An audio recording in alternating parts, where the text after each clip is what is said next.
A ver, chat, a ver, chat. Estamos para reaccionar a un video de Farid Diek, pero creo que es el canal secundario porque el canal se llama Diek Dogs.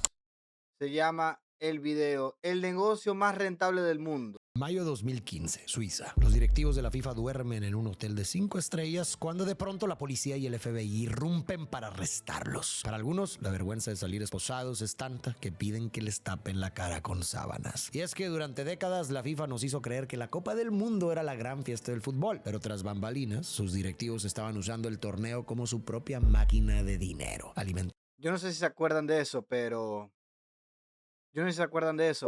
una locura lo del arresto en Zúrich a los dirigentes de la FIFA en Suiza. Una locura. Una locura. Tuvieron que sacarlos incluso, yo me imagino que eso lo hablarán más adelante, pero tuvieron que sacarlos con cortinas para que no les vieran la cara.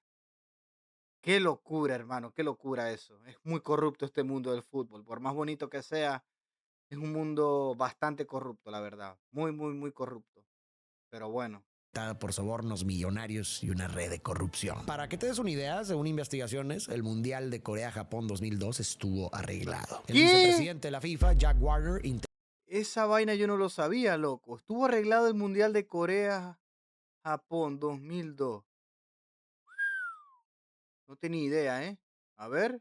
intervino para que los árbitros favorecieran a los equipos que más le convenían al negocio. Además, está el supuesto proyecto Goal de la FIFA que prometía construir canchas en países como Kenia. Pero el dinero nunca llegó a donde tenía que llegar, terminó Qué en los locura. bolsillos de los directivos. Y así se ven esas supuestas instalaciones hoy. Pero esto apenas es la punta del iceberg, porque cuando empiezas a investigar descubres que cada Copa del Mundo tiene un lado mucho más turbio del que imaginamos. Desde Argentina 1978, cuando el presidente de la FIFA hizo tratos bajo la mesa con la dictadura militar, hasta este Mundial de 2026 que nos presenta con una fiesta compartida entre México, Estados Unidos y Canadá. Pero cuando sigues el dinero, la verdad empieza a verse muy diferente. Hoy vamos a destapar el lado oscuro de la FIFA y la otra historia que se esconde detrás de la Copa del Mundo. Para entender cómo llegamos aquí, hay que Qué locura, ¿eh? Qué locura que este deporte tan grande sea tan corrupto. Y tiene sentido que lo sea, la verdad, porque entre más grande el deporte, más corrupto, más gente, más dinero, más sponsor, más todo. Qué locura, qué malo que lo único malo que tiene el fútbol es esto, es la corrupción, que llega a niveles estratosféricos, la verdad.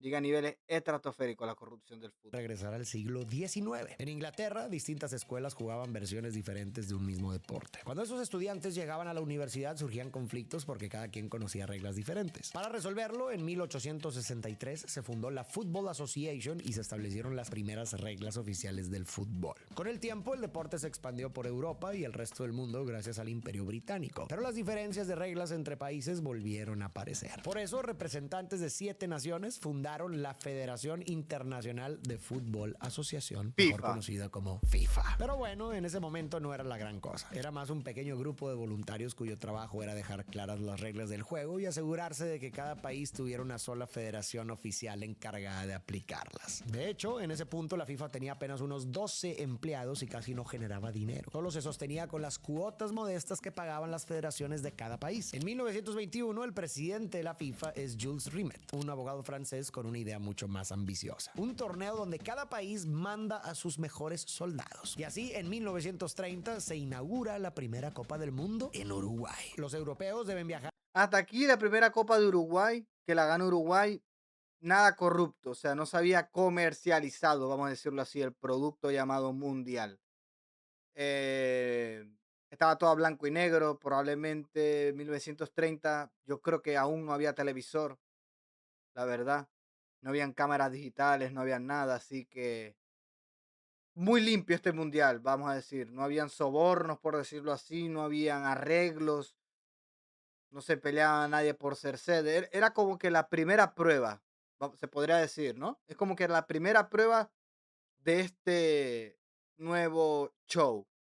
en barco durante semanas para llegar. Y no lo hacen por un premio millonario ni por fama mundial. Lo hacen por amor al fútbol y por el orgullo de representar a su país. El torneo resulta un éxito y queda claro que tiene que repetirse. Con los años, la Copa del Mundo empieza a celebrarse en distintos países como Francia, Brasil y Suecia, y poco a poco se convierte en uno de los eventos deportivos más importantes del mundo. Gran parte de ese crecimiento se debió a dos cosas. Primero, a la televisión, que a partir del Mundial de 1954 permitió que millones de personas vieran los partidos desde sus casas. Y segundo, Ok, entonces ya sabemos que en el 1930 no había televisor ni nada, o sea, no era tan comerciable el producto. Salió a la televisión y automáticamente, obviamente, se hizo muy comerciable el producto.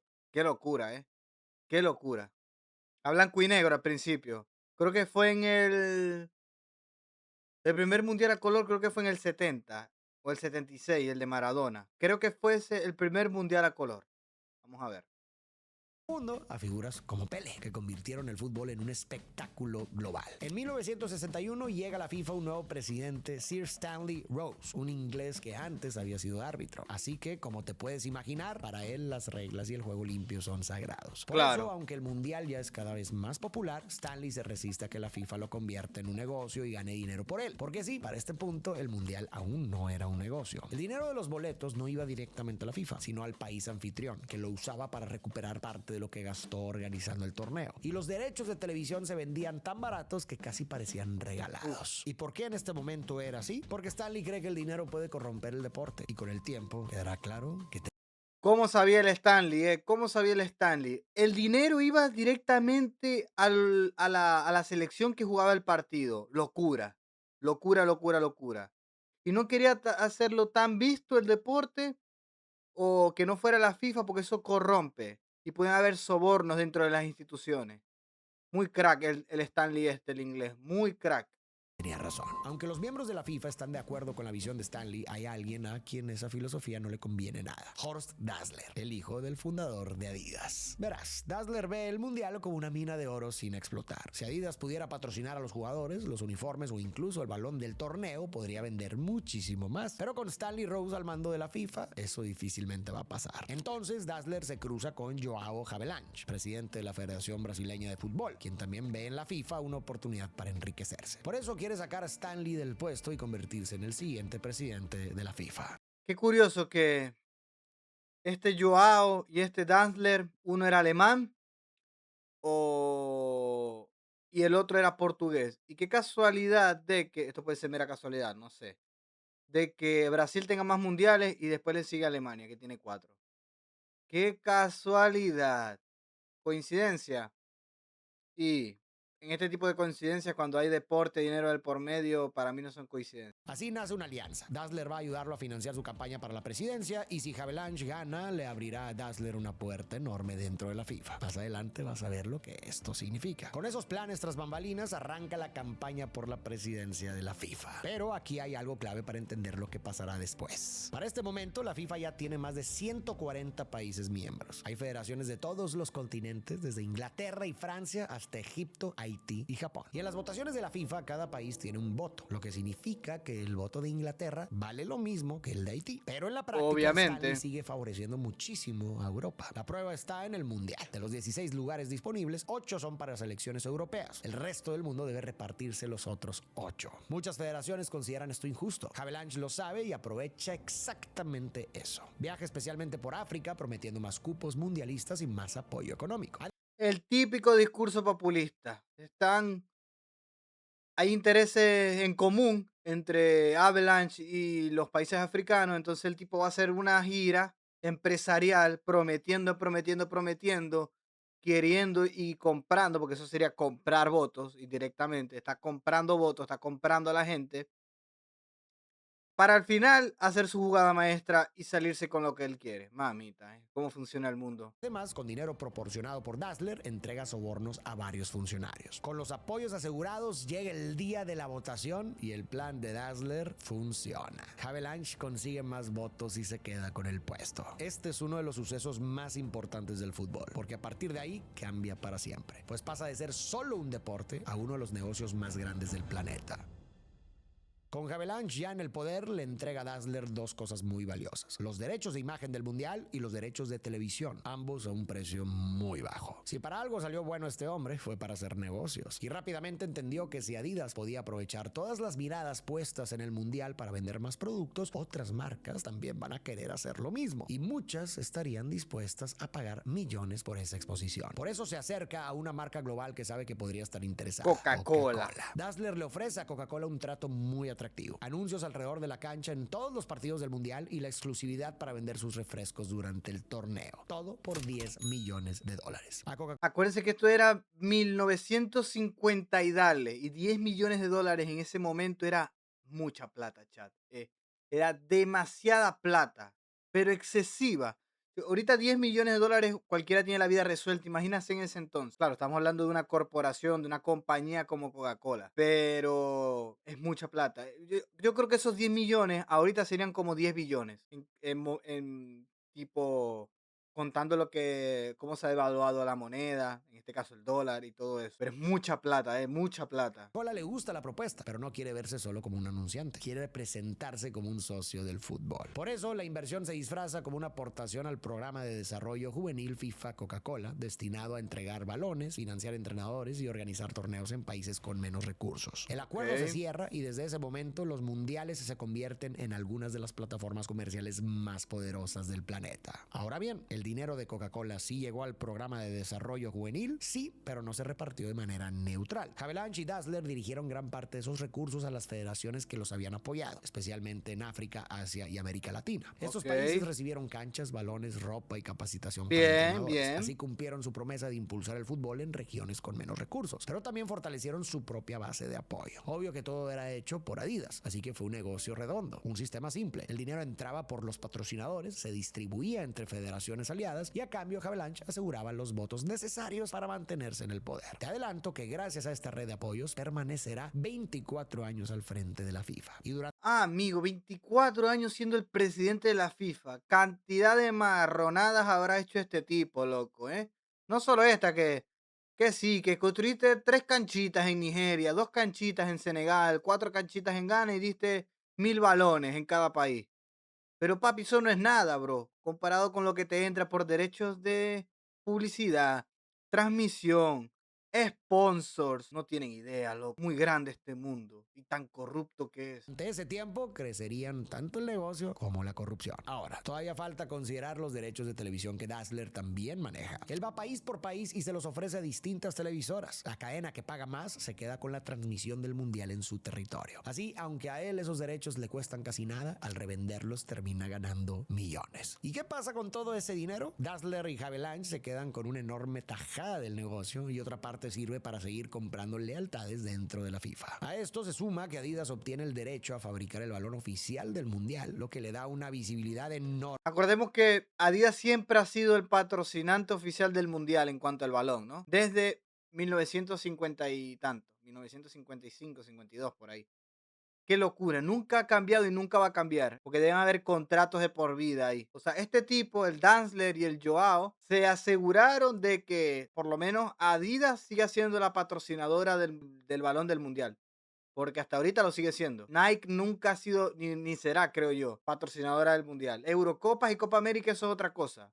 Que está la FIFA incluida ahí, pero hay confederaciones que organizan esos torneos. Este torneo es exclusivamente de la FIFA. Aquí entran las otras confederaciones. No es como la Eurocopa, que la Eurocopa está ocupada la FIFA, pero comparte derechos con la UEFA. Y con la Copa América comparte derechos con Comebol. Y así sucesivamente. Y con la Copa Oro sería con CACAF y las otras confederaciones y así sucesivamente. Y a eso hay presidente, vicepresidente, administrativos, periodistas. O sea, es como una pirámide de cosas que van una arriba de la otra, ¿eh? Para cada confederación. Así que es mucha, mucha, mucha, mucha. Y ahorita están los influencers, que los influencers estarían más o menos a la par con los periodistas en sentido de poder. O sea, pueden ir al mundial, pueden documentar, pueden sacar provecho de eso, tienen derecho de imagen, tienen patrocinio. Es una locura este mundo, es una locura. A la marca. Así, con Havelange en el poder y el negocio de Dazzler ya montado, el mundo pone los ojos en el siguiente gran evento: el Mundial de 1978 en Argentina. Ok, aquí ya tuvimos un salto más o menos grande. Hablamos del Mundial del 52, luego sería el 56, luego sería el 60 y saltamos, o sea, saltamos ¿como qué? Saltamos como que 6 mundiales. 50 al 78 serían 20 años, 6 por 4, 25, sí, como 6 mundiales, pero sí, 6 mundiales, saltamos 6 mundiales, se podría decir.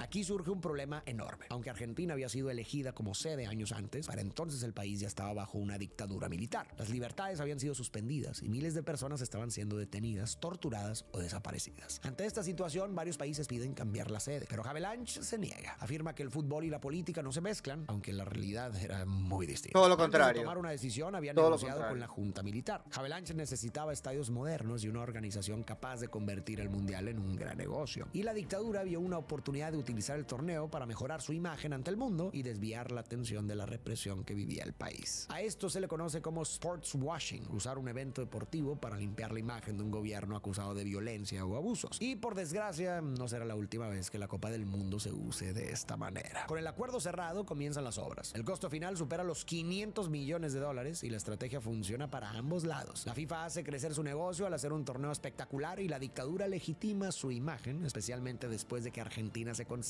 campeona del mundo. Pero cuando termina la celebración queda una enorme deuda que el país tardará décadas en pagar. Aún así, la FIFA no se detiene. Su siguiente objetivo es llevar el negocio todavía más lejos en el Mamita. Mundial de España 1982.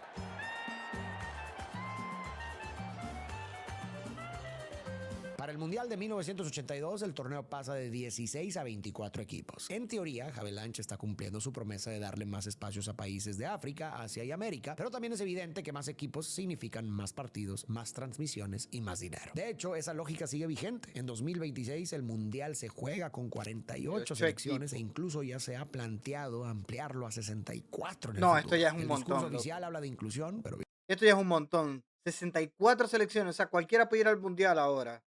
O sea, quiero que ustedes se pongan en sintonía de que más selecciones, más partidos en el mundo, eso significa que los jugadores tienen que estar más preparados, eso significa que al estar más preparados y haber más partidos van a estar más cansados y van a rendir menos, pero va a haber más dinero. Y como va a haber más partidos, se van a vender más entradas. Y como se van a vender más entradas, le sirve a la FIFA. viendo la historia, cuesta creer que esa sea la única razón. Mientras el mundial sigue creciendo, Dazzler crea ISL, una empresa encargada de vender los derechos comerciales y de televisión de la Copa del Mundo. Quédate con ese nombre porque será una pieza clave en la caída de la FIFA. A través de ISL, Dazzler limita a los patrocinadores oficiales a solo 14 marcas, entre ellas Coca-Cola, Adidas y Canon, y les cobra millones de dólares por asociarse al torneo. Además, negocia los derechos de televisión por sumas aún mayores. El negocio genera cientos de millones de dólares, pero parte de ese dinero no termina en la FIFA, sino en los bolsillos de sus dirigentes. Havelange habría recibido alrededor de 45 millones de dólares actuales por proteger estos acuerdos y también se reportan pagos a otros altos mandos para evitar preguntas. El público no tiene idea de todo lo que sucede tras bambalinas. Para la gente, España 82 es simplemente otro gran mundial con Italia levantando la copa. Y si esta edición salió bien, en la siguiente pueden ganar aún más. Aún Así que la más. FIFA pone su O enfoque sea, en el mundial. la locura de esto no es tanto que tras bambalinas esté negociando, es que al aficionado, y cada vez como va avanzando la tecnología, le va gustando más el mundial porque cada vez se ve mejor, los mejores colores, los jugadores evolucionan, el fútbol avanza. Ya los campos no estaban tan malos como hace 4 años, sino que va evolucionando el campo y ahora está más liso, la pelota ya no rebota de manera random porque no hay un hueco. Entonces esto hace el fútbol más atractivo y la FIFA se da cuenta de esto y le saca más provecho. De 1986.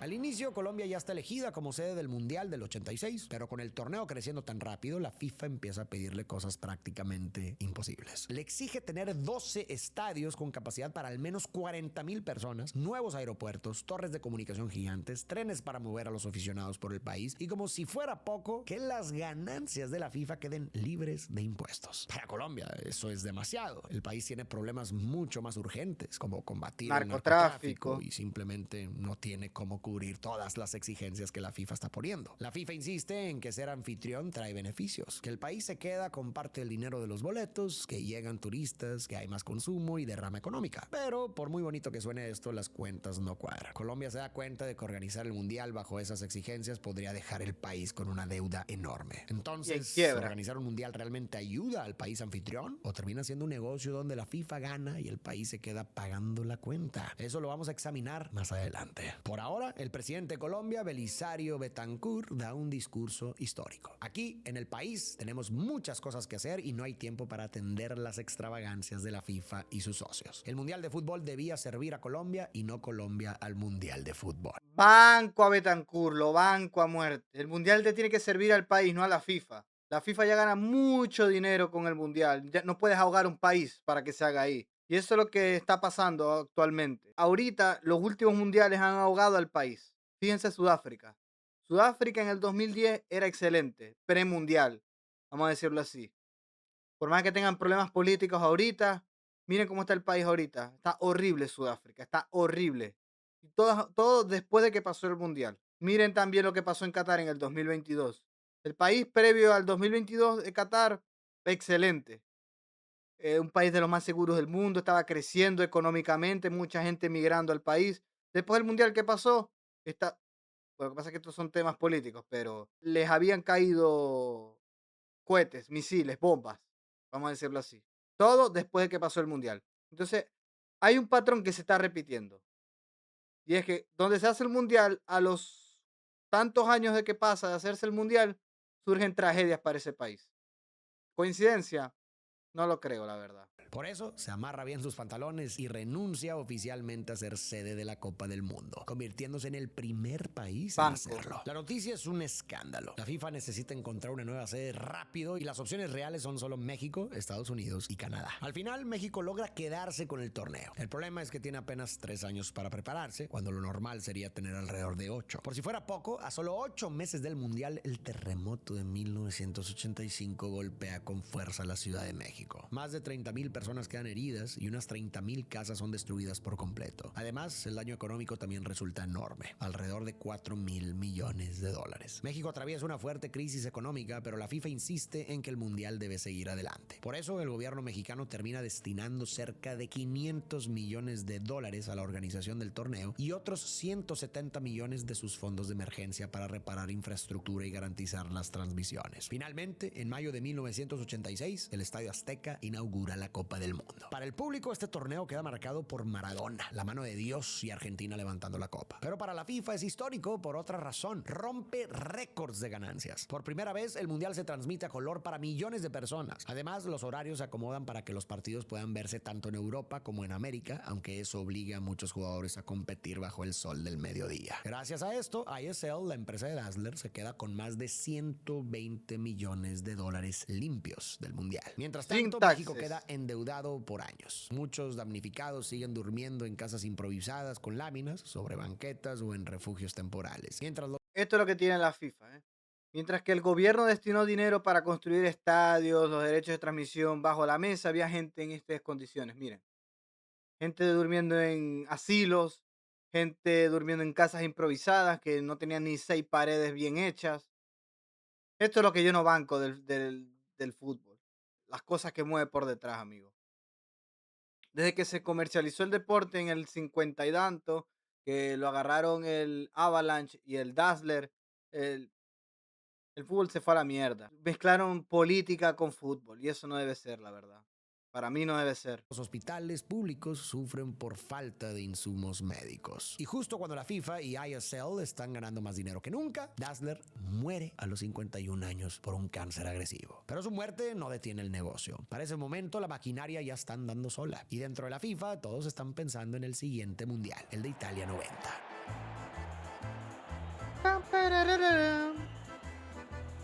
Aunque Italia venía de una crisis económica, el Mundial de 1990 se convierte en el más caro hasta ese momento. El país gasta alrededor de 4.000 millones de dólares para cumplir con las exigencias de la FIFA. Y lo peor es que mucho de ese dinero no se usa de forma inteligente. En vez de aprovechar varios estadios históricos, muchos se demuelen o se construyen desde cero. También se hacen obras absurdamente caras, pero claro, mientras el país paga la cuenta, muchos políticos, contratistas y aliados de la FIFA se llevan su parte. Para el Mundial de Estados Unidos 94, los beneficios para los directivos de la FIFA ya han escalado muchísimo. Ya no se trata solo de recursos para sus federaciones o sobres de dinero. Ahora también hay choferes las 24 horas, hoteles de lujo y todos los gastos pagados. Pero en 1997 ocurre un error que casi destapa toda la red de corrupción. Verás, como Havelange sigue favoreciendo a ISL, la empresa de Dazzler, con los derechos comerciales y de televisión, la compañía planea enviarle su agradecimiento. En otras palabras, otro pago bajo la mesa. Un Solo chequecito bajo la algo sale mesa. mal. En lugar de mandar el dinero a la cuenta secreta de Havelange, depositan 1.5 millones de francos suizos en una cuenta oficial de la FIFA.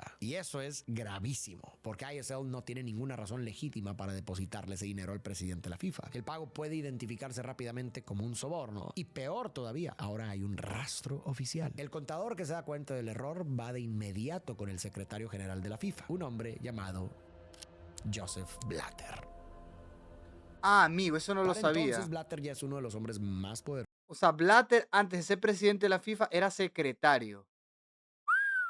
Qué locura, ¿eh? Cómo se van destapando las cosas poco a poco, ¿eh? Cómo se van destapando las cosas poco a poco, amigo. De la FIFA. Años atrás, Dazzler había ayudado a introducirlo en la organización para tener un aliado dentro del sistema. Y Blatter demostró ser una pieza muy valiosa, porque sabía ganarse a la gente, mantener la discreción y ser leal a quienes podían impulsarlo. Havelange lo nombró director de desarrollo, un cargo que oficialmente buscaba impulsar el fútbol en países con menos recursos, pero que también servía para construir alianzas mediante favores, dinero y promesas. Con el tiempo, Blatter ascendió hasta convertirse en secretario general. Por eso, cuando descubre un cheque enviado por error, no lo denuncia. Ordena borrar su rastro y transferir el dinero a una cuenta secreta de Havelange. El asunto queda enterrado durante años, pero en un futuro será una pieza clave en la investigación del FBI que destapará las cloacas de la Mamita, FIFA. yo todavía me acuerdo de eso, chat. Para entonces, Havelange supera los 80 años y lleva 24 al frente de la FIFA. Aunque le gustaría continuar, entiende que debe retirarse y comienza a impulsar a su sucesor favorito, Joseph Blatter. Pero la presidencia no se hereda. Blatter necesita ganar votos y para eso requiere un aliado con dinero, igual que Havelange lo tuvo con Dazzler. Ese aliado aparece en Mohammed bin Hammam, un multimillonario catarí con fuertes vínculos con la familia real. A cambio de apoyar la candidatura de Blatter, él también espera obtener algo, ayudar a que Qatar gane relevancia internacional a través del fútbol. Y si Blatter llega a la presidencia, quizá algún día pueda devolverle el favor llevando un mundial a Qatar. Para impulsar la campaña de Blatter sin que parezca una compra de votos, bin Hammam queda al frente del proyecto GOAL, un programa de 100 millones de dólares que oficialmente busca desarrollar el fútbol en países con menos recursos. Pero en la práctica, el apoyo viene con la condición implícita de que las federaciones beneficiadas deben respaldar a Blatter. Y ni siquiera todo el dinero llega a su destino. En Kenia, por ejemplo, se asignan $250,000 para construir un centro de fútbol infantil. Sin embargo, gran parte de los recursos termina en los bolsillos de dirigentes de la FIFA y la obra acaba. Esto es lo que yo no banco, chat. Esto es lo que yo no banco. Son unos corruptos, loco. Son unos corruptos. Todos estos tipos que manejan el fútbol detrás de cámara son unos corruptos. Corruptos, loco. No tiene sentido, papi. Imagínate a los niños esperando para poder jugar en un campo medio bien hecho y ni eso. Hay dos gallinas. Esto parece un mojón aquí. Esto parece un mojón aquí, un pedazo de mierda, una bolsa. Mamita, qué locura. Qué locura. Así, entre apoyos disfrazados, bin Hammam empieza a tejer alianzas y pone su avión privado al servicio de la campaña de Blatter. Este viaja de país en país buscando votos. Sabe que África puede inclinar la balanza, así que les hace una promesa enorme. Si votan por él, llevará el Mundial del 2006 al continente africano. Esto en realidad terminará siendo una gran traición, solo que aún no llegamos a esa parte. Por ahora, Blatter suma a alguien más a su campaña, Michel Platini, el legendario futbolista francés. Platini tiene prestigio y una imagen mucho más limpia, así que su apoyo ayuda a que Blatter parezca más convincente. confiable. Con todas estas piezas en su lugar, Blatter está listo para enfrentar a su rival por la presidencia de la FIFA, Lennart Johansson. Por otro lado, la campaña de Johansson es muy distinta. En lugar de prometer dinero o favores, promete limpiar la FIFA de corrupción. Pero Johansson parece no conocer del todo a los miembros de la FIFA, pues llega el día de la votación y Joseph Blatter obtiene más votos y gana la presidencia. Con esto empieza una etapa todavía más oscura para la FIFA y el fútbol. Dicen dicen que este tipo era el más corrupto.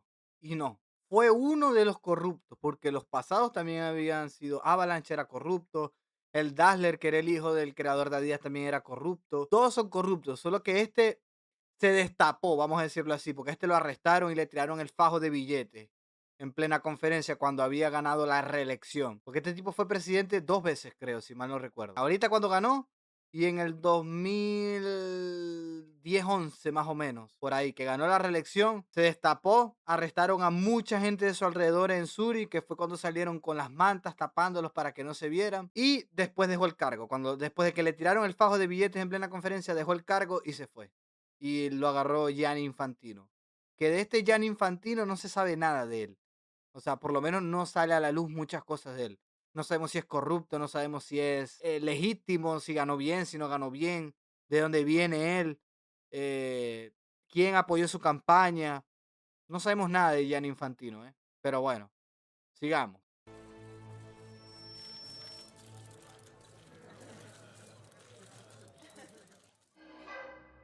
Con Blatter en la presidencia llega el Mundial de Francia 98. Y aquí se nota que la ambición de la FIFA ha crecido todavía más. Antes el país anfitrión podía quedarse con el dinero de los boletos vendidos en taquilla, pero a partir de 1998 la FIFA decide quedarse con ese ingreso. Según la FIFA, el Mundial trae derrama económica. Es decir, llegan turistas, se llenan hoteles, se consume más y la economía se mueve. Pero como dijimos antes, vamos a examinar eso más adelante. Por ahora, lo importante es que Francia 98 deja claro que la FIFA está aprendiendo a exprimir cada parte del negocio, incluso en los propios partidos. Y agárrate porque aquí se vienen las teorías. Nike había firmado un contrato de 160 millones de dólares con la selección de Brasil. El acuerdo era polémico porque le daba cierta influencia sobre partidos amistosos y la participación de algunas estrellas. Entonces, horas antes de la final del Mundial del 98, Ronaldo Nazario sufre un grave episodio médico y llega a ser retirado de la alineación. Sin embargo, poco antes del partido vuelve a aparecer como titular. Hasta hoy no existen pruebas de que Nike obligara a Brasil a ponerlo en la cancha, y el propio Ronaldo siempre lo ha negado. Pero las sospechas surgieron porque comercialmente era demasiado importante como para perderse la final. Al final, Ronaldo juega muy lejos de su mejor nivel y Brasil cae goleado ante Francia. Pero bueno, recordemos que estos solo son teorías. Mientras tanto, Blatter se estrena como presidente usando dinero de la FIFA para lujos personales y para mantener 98 es contentos esto, a otros 98. dirigentes con salarios elevados. Las sospechas de corrupción crecen, así que la FIFA contrata a McKinsey, una de las consultoras empresariales más prestigiosas del mundo, para analizar cómo funciona la organización y proponer mejoras. De cara al público parece una muestra de transparencia, pero había un detalle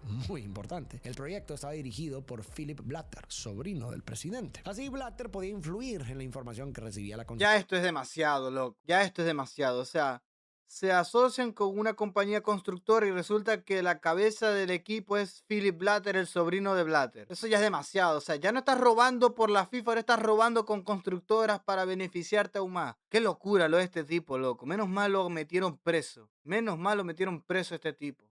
Y la corrupción más profunda nunca llegaba a salir a la luz. Pero hay algo con lo que Blatter no cuenta. Su propio secretario general, Michel Sen-Rufinen, empieza a reunir información comprometedora sobre lo que ocurre dentro de la FIFA. Entre esos documentos se declara que mientras la FIFA dice que no hay suficiente dinero para capacitar árbitros en países pobres o desarrollar las escuelas de fútbol que había prometido, sus altos mandos gastan en retiros de lujo con cenas caras y excesos. Y con esa información está a punto de convertirse en una amenaza para Blatter. En medio de todo esto sucede algo que pone a temblar a la FIFA. ISL queda al borde de la quiebra por años de corrupción y malos manejos. Eso representa un peligro para la FIFA porque una investigación sobre la empresa podría exponer años de corrupción. La solución parece ser renovarle los derechos comerciales de los próximos mundiales para mantenerla a flote. Pero entonces aparece IMG, una poderosa empresa estadounidense con una oferta de $1,000 millones por el mundial del 2002. Blatter queda Qué atrapado. locura. Si acepta, ISL puede hundirse y arrastrar a la FIFA. Si rechaza la oferta, parecerá que está protegiendo a ISL. La salida llega gracias al magnate alemán Leo Kirch, quien inyecta dinero a la empresa. Con ese respaldo, ISL logra superar la oferta de IMG con una propuesta de 1.4 mil millones de dólares. Eso sí, el acuerdo ya no incluye un mundial, sino dos, 2002 y 2006. Pero ni siquiera esa jugada logra salvar a ISL. Unos meses después, la bomba explota. La empresa se declara con quiebra y deja una deuda enorme de 300 millones de dólares. Entonces pasa justo lo que Blatter temía. Los jueces suizos confiscan los documentos de ISL, revisan sus cuentas y empiezan a seguir el rastro del dinero. Y la primera gran pista los lleva directo a Sudamérica, específicamente a Ricardo Teixeira, el yerno de Joao Havelange. Te explico. Años antes, Havelange había colocado a Teixeira al frente del fútbol brasileño. Desde ahí, Teixeira empezó a manejar la selección de Brasil como si fuera su propio negocio. ¿Recuerdas el contrato millonario entre Brasil y Nike? Pues según las investigaciones, parte de ese dinero no terminó beneficiando tanto a la selección, sino llegando a cuentas ligadas a Teixeira y Havelange en las Islas Caimán, un paraíso fiscal del Caribe donde es mucho más fácil esconder dinero. Y eso es apenas una muestra del problema. Teixeira usaba a la selección de Brasil, una de las más queridas del mundo, como una máquina privada para hacer negocios. Por eso Blatter tiene que actuar rápido, porque si Teixeira cae, puede empezar a hablar y muchas de las mentiras de la FIFA podrían salir a la luz. Sin perder tiempo, Blatter sale ante la prensa y se presenta como un hombre profundamente ofendido por las acusaciones contra Teixeira. Pero luego va más lejos. Amenaza al gobierno de Brasil con dejar a su selección fuera del mundial si no detienen la investigación. El miedo es tal que las autoridades terminan congelando la investigación. Una vez más, Blatter gana. Protege a Teixeira y mantiene intacto el secreto de la corrupción dentro de la FIFA. Pero sin darse cuenta, la caída de ISL y sus amenazas contra Brasil prenden una alarma mucho más peligrosa, la del FBI. Los agentes empiezan a investigar y pronto se topan con aquel cheque de ISL que había llegado por error a una cuenta de la FIFA. ¿Por qué ese dinero terminó ahí? ¿A quién iba dirigido realmente? A partir de esa pregunta, el FBI empieza a seguir el rastro del dinero. Mientras tanto, se acercan las elecciones para elegir al presidente de la FIFA. Pero dentro de la organización, muchos ya están nerviosos. Cada vez hay más rumores de corrupción y algunos empiezan a pensar que Blatter quizás no debería seguir al frente. Entonces, unas semanas antes de la elección, Michel Sen-Ruffinen, el secretario general de la FIFA, se presenta ante los miembros del comité ejecutivo y les entrega un archivo explosivo. Hay documentos, cheques y pruebas que muestran que la corrupción bajo el mando de Blatter llega tan lejos que la FIFA está a punto de quedarse en bancarrota.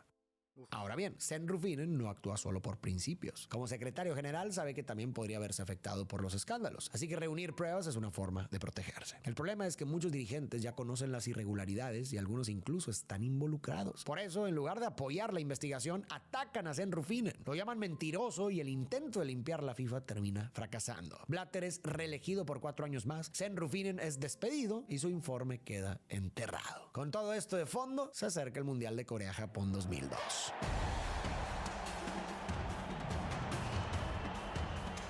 O sea, este tipo ganó en el 90 y tanto, luego en el 98. Ya van 2 mandatos de Blatter como presidente de la FIFA. Ya van 2 mandatos. El del 90, inicios del 90, finales de los 80 y finales de los 80, finales de los 90, inicio del 2000. Mamita. En este mundial, las sospechas de corrupción también llegan a la cancha. Para la FIFA era importante que los anfitriones avanzaran lo más posible, ya que eso mantenía el interés del público y hacía el torneo más rentable. Pero Japón cae en octavos de final, así que toda la presión recae sobre Corea del Sur. El problema es que su siguiente rival es la poderosa Italia de Buffon, Nesta y Pirlo, un equipo claramente dominante. Según reportó el periódico Corriere dello Sport, el vicepresidente de la FIFA, Jack Warner, designó al árbitro ecuatoriano Byron Moreno para favorecer a Corea del Sur. Y desde los primeros minutos el partido se vuelve extremadamente polémico. Apenas el minuto 4, Corea del Sur recibe un penal. Aún así, Buffon lo detiene y mantiene el 0. La polémica explota en el tiempo extra. Primero, Francesco Totti cae dentro del área, pero en lugar de marcar falta a favor de Italia, el árbitro considera que intentó engañarlo y le muestra una segunda tarjeta amarilla, e Italia se queda con 10 jugadores. Después, Italia marca el que habría sido el gol de la victoria bajo la regla del gol de oro. Sin embargo, el árbitro lo anula por un fuera de lugar que muchos consideran incorrecto. Con un jugador menos y cada vez más frustrada por las decisiones arbitrales, Italia termina cediendo. Corea del Sur encuentra una última oportunidad y marca el gol que la clasifica a la siguiente ronda. Según el Corriere dello Sport, en cuartos de final la historia vuelve a repetirse. Esta vez Corea del Sur enfrenta a España y Jack Warner designa como árbitro al egipcio Gamal Al-Gandour. Durante el partido contra España, las polémicas vuelven a acumularse. El árbitro anula 2 goles españoles, marca varios fueras de lugar muy discutidos, amonesta a jugadores por reclamar y hasta termina el encuentro cuando España estaba por cobrar un tiro de esquina. El partido acaba 0-0 y Corea del Sur avanza en los penales. Algunos lo ven como una hazaña histórica y otros una clasificación muy sospechosa. Aunque Corea no gana el mundial, su recorrido cumple un objetivo importante para la FIFA: mantener el interés del público asiático, impulsar las audiencias televisivas y proteger el negocio del torneo. Y bueno, aquí cabe señalar que este no es el único escándalo ligado a Jack Warner, el vicepresidente de la FIFA. De hecho, con el tiempo, Warner se convierte en una de las figuras más señaladas por corrupción. Qué raro, un negro robando. Un negro robando. Eduque, negro, eduque. Uno de los casos más famosos ocurre con la selección de Trinidad y Tobago. Cuando el equipo clasifica al mundial, los jugadores tenían derecho a recibir bonos por ese logro. Pero, según las acusaciones, Warner se queda con gran parte de ese dinero en lugar de entregárselo a los futbolistas. También se le acusa de revender boletos VIP del mundial en el mercado negro, con ganancias de más de $3 millones. Pero quizás lo más importante para esta historia es que Warner también representa una nueva forma de corrupción dentro de la FIFA. Una donde la sede de la Copa del Mundo empieza a venderse a quien ofrezca más dinero. Y eso nos lleva al Mundial 2006. Alemania 2006. Para mí, Para para mí, el mejor mundial que he visto, Alemania 2006, el mejor mundial que he visto, por lejos. Estadios, el álbum del mundial, los jugadores que lo jugaron, valga la redundancia, todo. Para mí este es uno de los mejores mundiales del mundo. Del campeón también, la final que tuvimos. Para mí este es uno de los mejores mundiales, la verdad. Para entender este escándalo, primero hay que saber cómo se elige la sede de un mundial. En ese momento, la decisión está en manos del Comité Ejecutivo de la FIFA, conocido como EXCO. Son 24 directivos y cada uno tiene un voto. Para el Mundial 2006, la pelea queda principalmente entre 2 candidatos, Sudáfrica y Alemania. Y aquí empieza el problema. Si recuerdas, cuando Blatter estaba haciendo campaña para llegar a la presidencia de la FIFA, les había prometido a las federaciones africanas que buscaría llevar el mundial a su continente. Pero cuando llega el momento de votar, esa promesa empieza a tambalearse. ¿Por qué? Porque Alemania ofrece algo mucho más tentador para la FIFA: dinero. Grandes patrocinadores como Adidas, McDonald's y Coca-Cola prefieren que el mundial se juegue en Alemania. Los horarios favorecen el mercado europeo, lo que permite vender publicidad, derechos de transmisión y patrocinios a precios más altos. Además, Alemania ya cuenta con gran parte de la infraestructura necesaria, y según diversos reportes, la candidatura también habría sido impulsada por un pago de $6 millones para asegurar apoyos clave. O sea, estos tipos, los alemanes, tenían. Eso yo lo banco. Por ejemplo, eso sí lo banco de la FIFA, que tome en cuenta los horarios en los cuales se ve el partido donde la selección sede va a jugar. O sea, por ejemplo, si le beneficia a la FIFA que se juegue en Alemania porque Alemania tiene mejor infraestructura, mejores horarios, mejor publicidad y mejor eso sí lo banco. Pero que por detrás de la mesa se pague para que la sede sea en tal lado y los representantes de la FIFA aún así voten, no les hagan caso, eso no lo banco, pero ni un poco. Porque para algo están los representantes de la FIFA. Y además, como había dicho aquí mi amigo Farik, ya sabía, Blatter ya había dado su palabra de que un mundial tenía que haberse hecho en Sudáfrica, que después se hace en el 2010, sí, pero tarda mucho en llegar. Que eso en parte es bueno para los sudafricanos porque se pueden preparar, pero los sudafricanos no saben si el mundial se va a hacer ahí, porque no les han confirmado, no les han dicho, sí, mira, el año que viene, en el 2010, el siguiente mundial, lo vamos a hacer ahí. No les han dicho, así que no saben. Así que todo es una incertidumbre cuando es manejado por debajo de la mesa todo, porque no se sabe nada. Yo estoy seguro que ni los representantes que votan a la sede sabían que el mundial se iba a hacer Alemania. Hasta que llegó el pago y dijeron, bueno muchachos, miren, llegó un pago de 6 millones o de lo que haya sido. Esto es para ti, esto es para ti, esto es para ti, esto es para ti. Lo vamos a dividir todo equitativamente, pero tú te callas, tú te callas, tú te callas y tú también te callas. No quiero que digas nada. Y eso es lo que yo no banco, amigo. En el mundo tiene que haber mucha transparencia.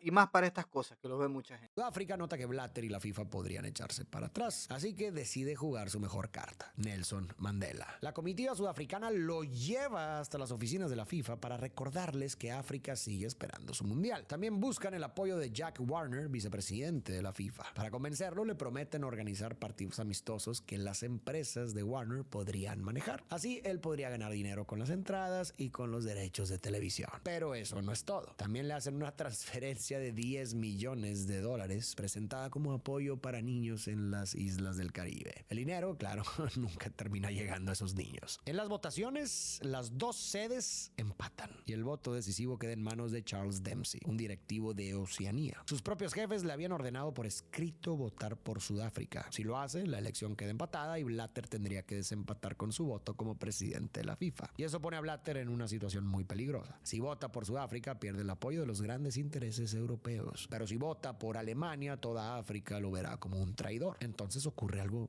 muy extraño. Horas antes de la segunda votación, Dempsey recibe amenazas. Según cuenta después, le advierten que si vota por Sudáfrica podría terminar muerto. Además, una persona misteriosa llega a su habitación de hotel y le ofrece $250,000 en efectivo para votar por Alemania. Presionado y muerto de miedo, Dempsey se levanta de la mesa, se niega a votar y se va del edificio. Después toma el primer avión de regreso a casa y apaga su celular. Como Dempsey no vota, el marcador queda 12-11 y Alemania gana el Mundial de 2006. Blatter finge tristeza frente a Nelson Mandela, lo abraza y le promete que el fútbol le devolverá la alegría a África muy pronto, pero el daño ya está hecho. Así que Blatter se saca otro truco de la manga. Crea la regla de rotación obligatoria de continentes. Con esa nueva regla, el siguiente mundial disponible queda prácticamente reservado para África. Y así, años después, Sudáfrica termina recibiendo el Mundial de 2010.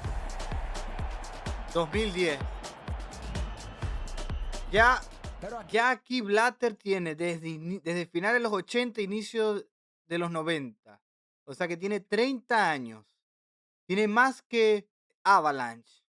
Porque Avalanche duró 24 años. Este tipo tiene 30. Ya le saca 6 años. y surge otro problema. Como Sudáfrica no tiene la infraestructura necesaria para organizar un mundial, necesita invertir enormes cantidades de dinero en estadios y obras públicas. Y donde hay grandes proyectos, también hay oportunidades para la corrupción. Algunos directivos de la FIFA pueden aprovechar estas construcciones para pedir dinero a cambio de ayudar a ciertas empresas a obtener los contratos. Uno de los casos más descarados ocurre con Chuck Blazer, la mano derecha de Jack Warner. Cuando se construye un estudio de televisión para el mundial, Blazer decide quedarse con el 10% del dinero del proyecto. Así, en una sola operación se guarda $300,000 en el bolsillo. Y en otros casos, los directivos ni siquiera lo esconden tanto, simplemente usan empresas de amigos, familiares o incluso empresas propias para quedarse con trabajos del mundial. Y la historia se repite para el mundial de Brasil 2014. ¿Y saben qué es lo peor? Que esto es una de las cosas que no se pueden boicotear. Tú sabes lo difícil que es poder boicotear un mundial. Lo que pasa es que el fútbol es el deporte más grande del mundo, eso podemos tenerlo claro. Pero también es muy pasional. No es como el béisbol, no es como el básquet. El fútbol es muy pasional. El hincha o la persona que vota o anima por el equipo es de corazón, es de pasión. Por eso es que es muy raro que en el fútbol alguien sea de dos equipos. Siempre te pregunta, hermano, ¿tú de qué equipo eres? No, yo soy de tal equipo. Ah, ok, ok. ¿Y desde qué edad? Desde chiquito soy de ese equipo y no han cambiado ni voy a cambiar. Es porque el fútbol es muy pasional, amigo. Y es muy difícil de boicotear. Muy, muy difícil.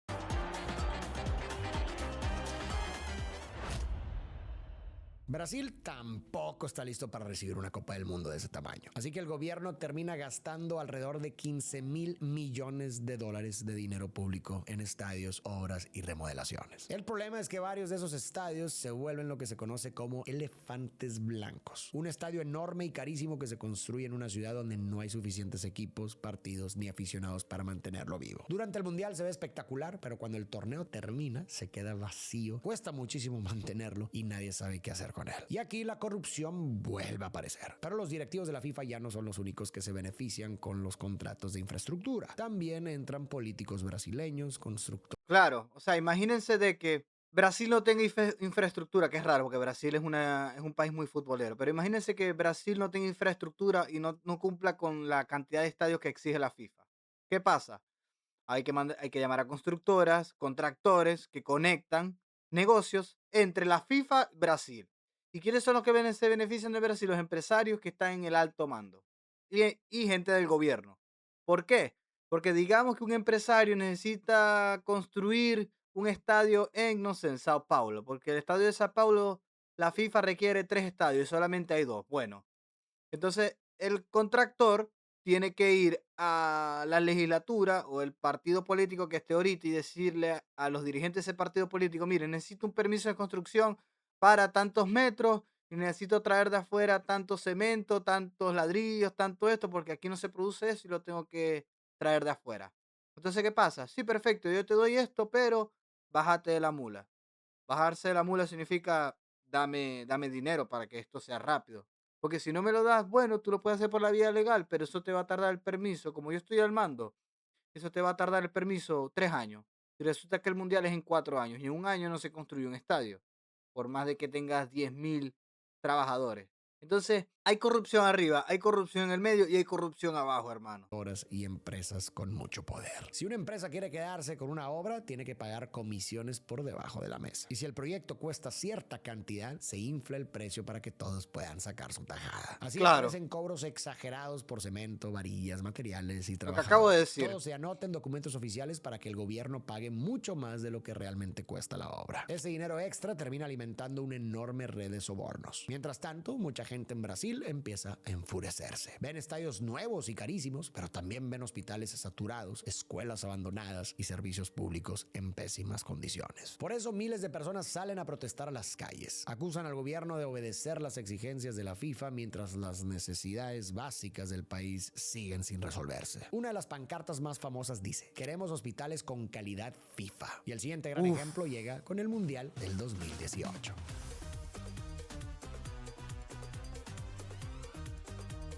Como te comentaba, las sedes del Mundial las eligen los 24 miembros del Comité Ejecutivo de la FIFA. Pero para ese momento, muchos de ellos ya llevan años dentro del negocio. Algunos están cerca 2018. Este tipo Blatter la agarró en el 88, 98, 2008, 2018. Lleva 40 años. 40 años lleva en el poder siendo presidente. 40 años. Le dobla casi a Avalanche, a Joao Avalanche. de jubilarse, así que quizá esta sea una de sus últimas oportunidades para votar por una sede mundialista y enriquecerse con los sobornos. Entonces se les ocurre una idea muy conveniente: elegir dos sedes al mismo tiempo, la del Mundial 2018 y la del Mundial 2022. De esa forma, los directivos tienen dos oportunidades de sacar dinero antes de irse. Aquí vale la pena aclarar que, aunque estamos hablando de los mundiales de 2018 y 2022, estas decisiones se toman muchos años antes, a veces 8 o 12 años antes del evento, solo para que lo tengas en mente. Según la regla de rotación de continentes, el mundial Y sí, tienen que tomarse muchos años antes y yo banco que sea así porque el país tiene que prepararse literalmente. O sea, el país tiene que estar preparado y dispuesto, ok, es mi turno hacer el mundial, ok, voy a empezar con la infraestructura, voy a mejorar las calles, voy a mejorar los hospitales, va a haber más policías, va a haber mucho mejor control, tengo que mejorar los aeropuertos, los aviones tienen que estar, los metros, los autobuses, todos, todo, todo. O sea, es un proceso hacer un mundial en un país, es un proceso.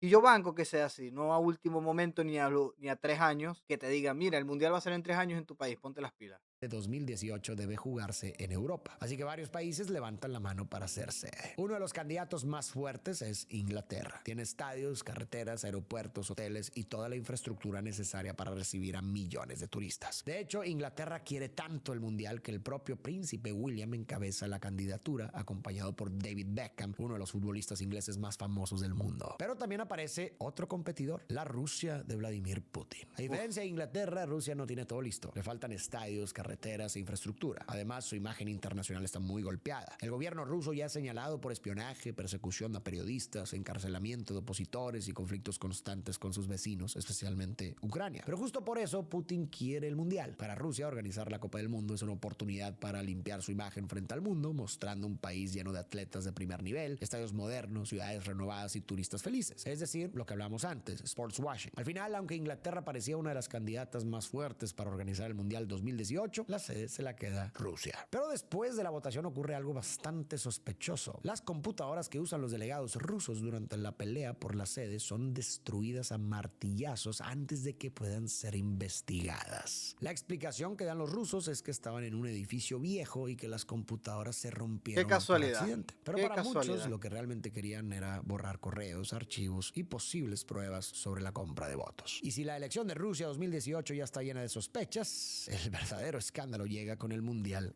del 2022. Sí, este mundial. Fíjense que en el Mundial de Brasil lo que se veía era lo de los estadios, estadios calidad FIFA, pero aquí en este Mundial de Qatar se habló de que a los trabajadores se murieron por malas condiciones laborables, que había sobornos para traer gente, no habían condiciones laborables muy buenas. Este Mundial dio mucho de qué hablar, mucho, mucho, mucho, mucho de qué hablar en cuanto a la preparación de la infraestructura. Si recuerdas, desde años antes, Mohammed bin Hammam se había aliado con Blatter con la idea de algún día llevar la Copa del Mundo a Qatar. Pues ahora ese momento parece haber llegado. El problema es que Qatar compite contra candidaturas mucho más fuertes, especialmente la de Estados Unidos, que cuenta con estadios de primer nivel, una gran infraestructura y un enorme potencial comercial. En comparación, Qatar parece una apuesta muy arriesgada. Los propios inspectores de la FIFA lo califican como una sede de alto riesgo. El país es pequeño, alcanza temperaturas cercanas a los 50 grados en verano y ni siquiera cuenta con estadios adecuados para organizar un mundial. Por eso, sobre el papel, su candidatura tiene muy pocas posibilidades de ganar. Pero lo que los demás candidatos no saben es que Qatar ya está jugando otro partido. De acuerdo con diversas investigaciones, Bin Hammam y Hassan Al-Thawadi utilizaron recursos respaldados por la familia real qatarí para ganar apoyos dentro del comité ejecutivo de la FIFA. En algunos casos, esos apoyos habrían sido comprados directamente mediante pagos millonarios. En otros, la estrategia fue más discreta. Apenas 9 días antes de la votación, Michel Platini fue invitado a una cena con el primer ministro de Francia y al llegar descubrió que también estaban presentes el emir y el primer ministro de Qatar.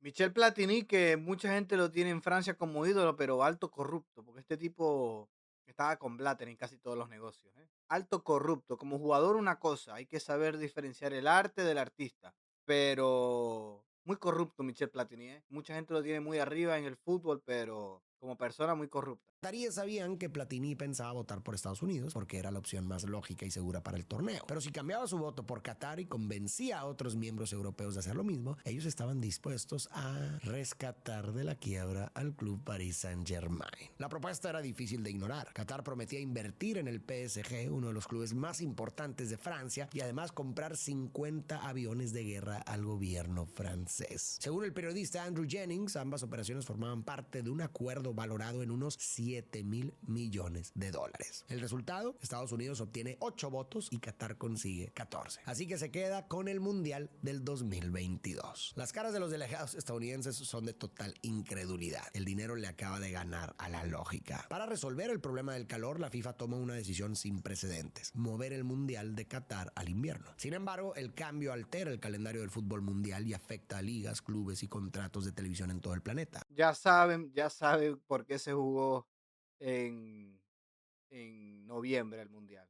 Octubre, noviembre, creo que fue. Septiembre, octubre, algo así se jugó el Mundial. Una locura, una locura. La FIFA puede, con tal de que la FIFA reciba dinero políticamente y económicamente, tenga poder, ellos le van a dar la vuelta a lo que sea. Con tal de que, mamita, no tiene sentido esta vaina. Pero el golpe más duro viene con las obras. Para organizar el Mundial, Qatar invierte alrededor de 220,000 millones de dólares en estadios, carreteras y nuevas ciudades, unas 15 veces más de lo que costó Rusia 2018. Para construir todo a tiempo, recurre a cientos de miles de trabajadores extranjeros. El problema es que muchos quedan atrapados bajo el sistema kafala, que les dificulta cambiar de empleo o abandonar el país. Según numerosas denuncias, esto los expone a largas jornadas, malas condiciones laborales y abusos que muchos comparan con una forma de esclavitud moderna. Medios como The Guardian empiezan a encender las alarmas al denunciar que miles de obreros están muriendo en las obras por las condiciones inhumanas en las que trabajan. De hecho, en el aeropuerto de Katmandú de Nepal empiezan a llegar ataúdes de madera con los cuerpos de trabajadores muertos por golpes de calor, paros cardíacos o accidentes laborales. Las imágenes inundan las redes, pero la FIFA no dice nada. Y para el final del mundial, el sportswashing funciona. La atención deja de girar alrededor de los trabajadores muertos expertos, las leyes represivas o los sobornos. La atención del mundo termina poniéndose en la increíble imagen de Lionel Messi levantando por primera vez El la peor Copa del mundial de la Mundo. Y historia, mientras Qatar. todos miran esa foto histórica, la FIFA también celebra. Al terminar el torneo, amasa una fortuna récord de $7,000 millones gracias a los contratos de televisión y a patrocinadores como Adidas y Coca-Cola. Pero ojo con este dato. Qatar, en cambio, recibe apenas $1,000 millones por turismo. Después de gastar 220 mil millones para tener todo listo, solo recupera 1,000 millones, un 4%. Pero resulta que la FIFA ya estaba comenzando a volar demasiado alto. Termina llamando la atención del FBI, quienes comienzan a rastrear el dinero. Y así llegamos a donde comenzó esta historia. Mayo del 2015, en el Congreso Anual de la FIFA en Suiza. Los jefes del fútbol mundial están dormidos en el Hotel 5 Estrellas Baur Aulac. Pero a las 5 de la mañana, la policía coordinada con el FBI entra al hotel y empieza a arrestarlos. La escena parece sacada de una película. Es una Para que locura, los yo me medios acuerdo no que les esto lo graben vi. la cara, algunos directivos piden salir cubiertos con sábanas. Y así los sacan del hotel. El escándalo se vuelve conocido como el FIFA Gate. A partir de ahí caen más y más dirigentes. Pero hay algo que llama la atención. Blatter no está entre los arrestados. ¿Por qué? Porque el FBI no puede arrestar a cualquiera en cualquier parte del mundo. Solo puede ir contra directivos cuyos delitos tienen alguna conexión con Estados Unidos. Por ejemplo, si usan bancos estadounidenses o cierran tratos en ese país. Blatter, en cambio, vive en Suiza, tiene nacionalidad suiza y trabaja en Zurich, donde está la sede de la FIFA. Además, es muy astuto. Desde 2011 evitó viajar a Estados Unidos porque ya sospechaba que el FBI lo estaba investigando. Y aunque los agentes siguen buscando pruebas, al final no logran encontrar un rastro de dinero que conecte directamente esos sobornos con la cuenta personal de Blatter. Por eso, mientras muchos caen, Blatter no termina en prisión. Solo recibe una suspensión de 8 años del fútbol, igual que Michel Platini. Chuck Blazer, en cambio, sí es arrestado, pero muere antes de recibir sentencia. En cuanto a Jack Warner, Estados Unidos intenta llevarlo ante la justicia, pero como está en Trinidad y Tobago, el proceso de extradición se llena de trabas. Al final, nunca pisa una prisión estadounidense. Así, después de años de sobornos y negocios oscuros, muchos de los hombres más poderosos de la FIFA no terminan pagando con cárcel. Lo más increíble es que unos días después de los arrestos masivos, Blatter es reelegido como presidente de la FIFA por 5ª vez consecutiva. Pero esta vez la presión ya no se puede esconder. La prensa lo ataca. Yo no sé por qué. Cada vez que esto pasa también en la política, no solo en los deportes. Cada vez que hay un político buscado con amenazas, lo que sea, está perseguido, lo reeligen, loco. No tiene sentido. ¿Cómo lo van a reelegir? De verdad, ¿cómo lo van a reelegir?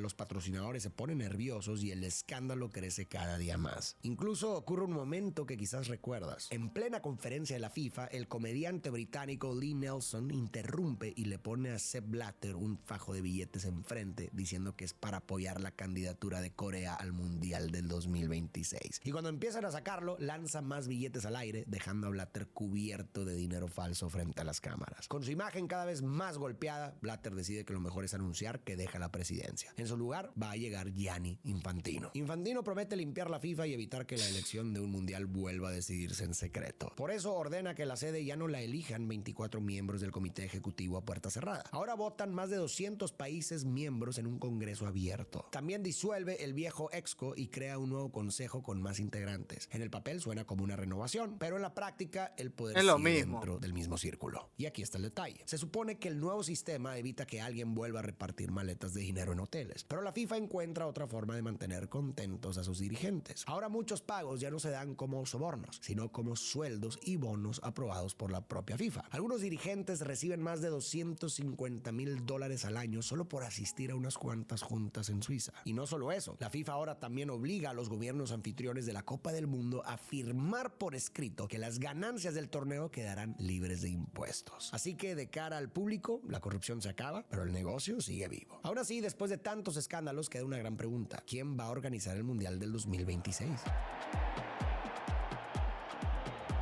Qué locura, chate, qué locura. Después de darle a Qatar el Mundial del 2022 y dejar fuera a O Estados sea, básicamente todo lo que haga la FIFA en el país libre de impuestos. Ah, pero va un trabajador humilde de Kirguistán a querer trabajar en algún lugar. No, no, no. A este, impuestos del 50%. Impuestos del 30 a 40%. Taxes, no, no, no, no, no. IVA, no, no, no, no, no. Demasiado. Mucho IVA para este tipo. Ah, pero la FIFA, lo que usted quiera, rey, lo que usted quiera. Como usted quiera, a la hora que tú quieras, cuando tú quieras, papi. Lo que lo quieres hacer en invierno, lo hacemos en invierno menor. ¿Qué pasa? No hay vida, hermano. Es muy corrupto. O sea, una cosa es robar. Yo no estoy diciendo que no robe, pero aprende a robar, hermano. De verdad. O sea, roba, pero roba discretamente. No te lleves toda la tajada. Unidos, muchos sienten que la FIFA ahora le debe una. El problema es que la elección del Mundial 2026 ocurre en 2018, cuando Donald Trump está en la presidencia. Y Trump se la vive amenazando a otros países, atacando gobiernos y prometiendo políticas duras contra migrantes. Para una FIFA que quiere verse limpia, darle el Mundial solo a Estados Unidos no parece la mejor idea. Entonces aparece una solución perfecta, una candidatura conjunta de Norteamérica con Estados Unidos, Canadá y México. Así, la FIFA vende la candidatura como un mensaje de unión, pero también asegura un negocio gigante.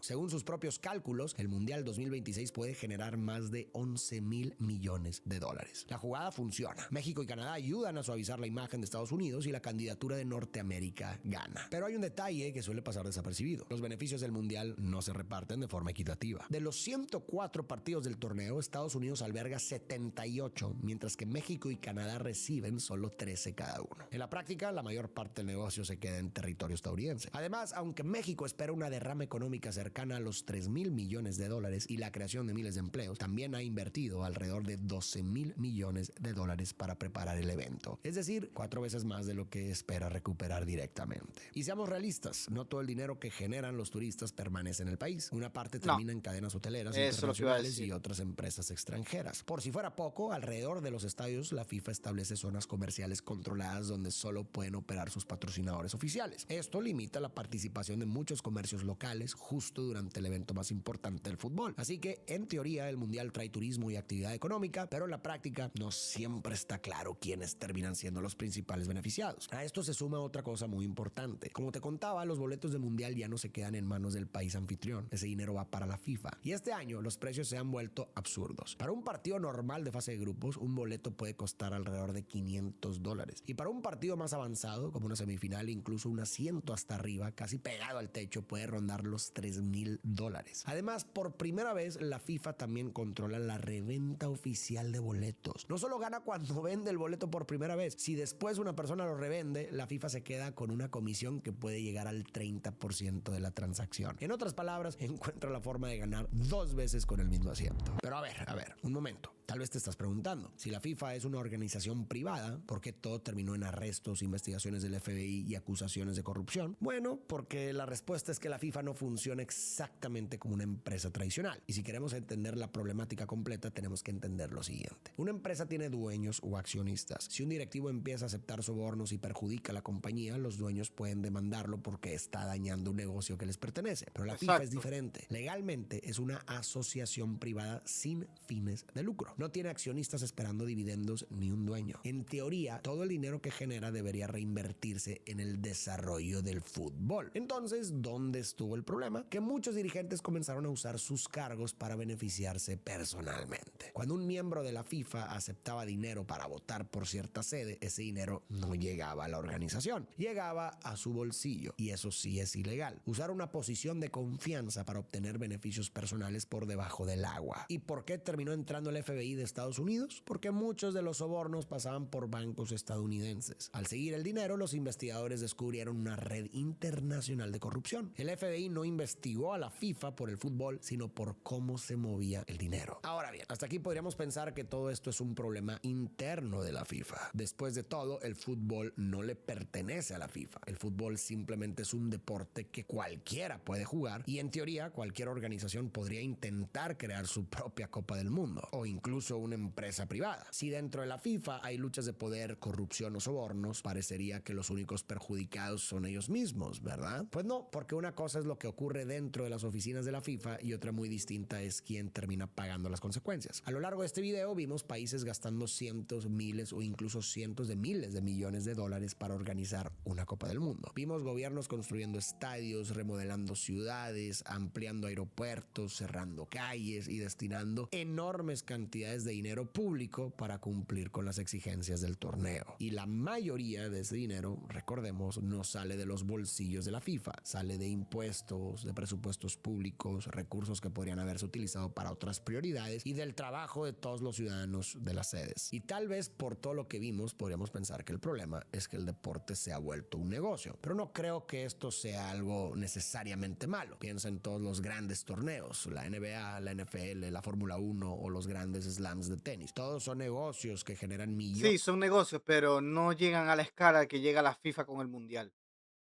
No llegan a la escala, no es ni una cuarta parte de lo que llega la FIFA con el Mundial. FIFA con el Mundial, el partido, para que ustedes se den cuenta, la transmisión más vista en el mundo siempre va a ser la final de la Copa del Mundo. No hay nada que vea más gente que eso. Nada, nada.